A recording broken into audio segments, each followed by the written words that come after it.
I wanted to share a quick story today. So, after 2 years of pretty much Googling to death, how do you know when it's time to get a divorce? How do I know I'm ready to get a divorce? And this is 3 years after trying to get a divorce the first time, pretty much telling my husband I wanted a separation, and, us deciding to give it another shot. I finally made the decision, and it took 2 different therapists to help me make this decision. And I headed to a divorce workshop at the courthouse. They have a free workshop to help me start the paperwork. And when I was there, I met a couple of older women who were dressed really nicely, had beautiful clothes, purses, and, had obviously or they looked like they had been pretty taken care of. And I was explaining to them how I was getting divorced with 3 little kids and not sure how I was going to make it, and not sure if I was making the right decision or if it was better to stay for the kids. And they both told me with absolute certainty that if they could do it again, and these women didn't know each other, they had just met and started talking before I got there. And they both said the exact same thing, which is they knew very early on in their marriages that it wasn't right. And if they knew then what they knew now, they would have left when they were young. They said, we pretty much spent the last 20, 30 years of our lives raising our children and being really deeply unfulfilled and unhappy, and thinking that, we're just going to wait till the kids get older and get out of the house, and then we'll go. And it'll be much smoother because the kids will be older and out of the house on their own. And they both shared that it actually wasn't as smooth as they thought. Both sets of their adult children were really pretty pissed off with them for breaking up the family and for leaving their fathers so late in life. And the kids felt betrayed.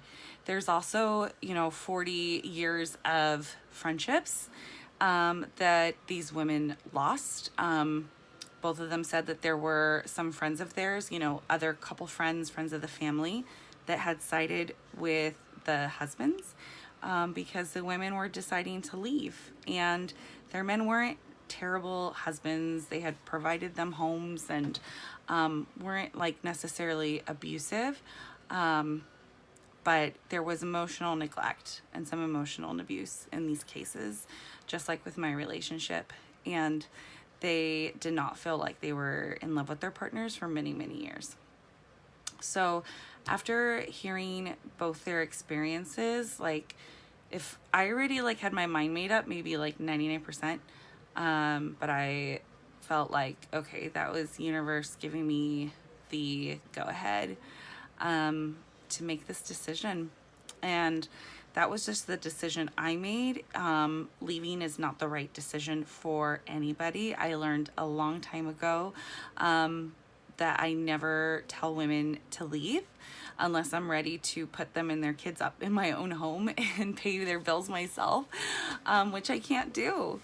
But what I can say is that I'm here to guide and support you to make the best decision for you, whatever that is. So if it's to leave, that is not an easy choice. And I had to make sure I pretty much did everything that I felt like I could in my power, because I'm only responsible for 50% of the relationship. So my 50% was good. And I really left feeling like my side of the street was clean and clear, and I had tried everything I could to save that relationship. Or whether it's to stay, and I did stay. I stayed for 5 years after the first time I tried to leave. And I really used a lot of coping skills, got a lot of support, continued and stayed committed to my own personal and spiritual development and growth, so that I was not holding myself back, that I wasn't holding my growth back, that I wasn't playing small and not progressing with my own goals and things that I wanted to accomplish in life because of the relationship, or because maybe I had a partner that wasn't as goal oriented as I was. And that required a lot of skills too. But I was told a long time ago, like, you can stay or you can go, but you can't stay and be miserable, because nobody deserves that. So if you relate to this, if you would like some support with this, please reach out to me. I'd love to help you go through the process for you to really work through your own childhood emotional trauma. That's probably why you picked the person that you picked in the first place. It was certainly that case for me. And then once you connect to your truth and your values, and are able to figure out what you want in life for you and your kids, if you have kids, be able to help you with that next step, whatever you might decide it is. So again, thank you guys for listening. My name is Cassandra. I'm a licensed psychotherapist in the state of California and a conscious relationship coach. And there's a link in my bio. If you want some support with this, I am here for it. And you can schedule a free 45-minute consultation call. All right, have a good day.